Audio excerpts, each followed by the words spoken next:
ஹீட்ல இருந்து ப்ரொடெக்ட் பண்றதுக்காக ஒரு லேட்டஸ்ட் ப்ராடக்ட். நீங்க மெட்டல் ரூஃபிங் ஷீட் இன்ஸ்டால் பண்ணி இருந்தாலும் சரி, இல்ல புதுசா நீங்க இன்ஸ்டால் பண்ண போறதா இருந்தாலும் இந்த latest heat insulation product use பண்ணி இன்ஸ்டால் பண்ணீங்கன்னா உங்களுக்கு அப் டு 6 to 7 டிகிரி ஹீட்டை வந்து இது ரெடியூஸ் பண்ணி கொடுக்கும்.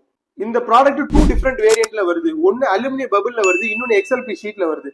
இதோடைய டாப் கோட்டிங் பாத்தீங்கன்னா அலுமினியம் பினிஷிங்ல வரும், பாட்டம்ல வந்துட்டு உங்களுக்கு ஸ்பாஞ்ச் பினிஷ்ல இருக்கும். பபிள் ப்ராடக்ட் பாத்தீங்கன்னா ரெண்டு சைடுமே உங்களுக்கு வந்துட்டு அலுமினியம் லேயர் தான் இருக்கும். அலுமினியம் பபிள் இன்சுலேஷன் பாத்தீங்கன்னா உங்களுக்கு ரெண்டு சைடுமே அலுமினியம் ஃபாயில் இருக்கும், உங்களுக்கு சென்டர்ல பபிள் இன்சுலேஷன் இருக்கும். இந்த ரெண்டு டிஃபரெண்ட் ப்ராடக்ட்ஸ்மே ஸ்டார்டிங் ஃப்ரம் 8 mm திக்னஸ்ல இருந்து உங்களுக்கு ரூஃப் கணக்குல அவைலபிளா இருக்கு. இந்த மெட்டீரியல பல ப்ராஜெக்ட்ஸ்ல யூஸ் பண்ணி நம்ம இன்ஸ்டால் பண்ணி கொடுத்துருக்கோம். இந்த aluminium insulation product not only for warehouse, இது ரெசிடென்ஷியல் பர்பஸ்க்காகவும் மீடியா ஸ்டூடியோவுக்காகவும் பிளஸ் ஒரு ஸ்கூலோட கான்ஃபரன்ஸ் ஹாலுக்கும் நம்ம இன்ஸ்டால் பண்ணி கொடுத்துருக்கோம். இந்த மாதிரி லேட்டஸ்ட் ஹீட் ப்ரொடெக்டிவ் ப்ராடக்ட்ஸ் உங்களுக்கு தேவைன்னா கீழே தெரியக்கூடிய இந்த நம்பருக்கு கான்டாக்ட் பண்ணி நீங்க இன்ஸ்டால் பண்ணிக்கோங்க. Then stay connected with Roof Connect for more roofing tips, product updates and expert advice, connecting you to the stronger roof and smarter roof.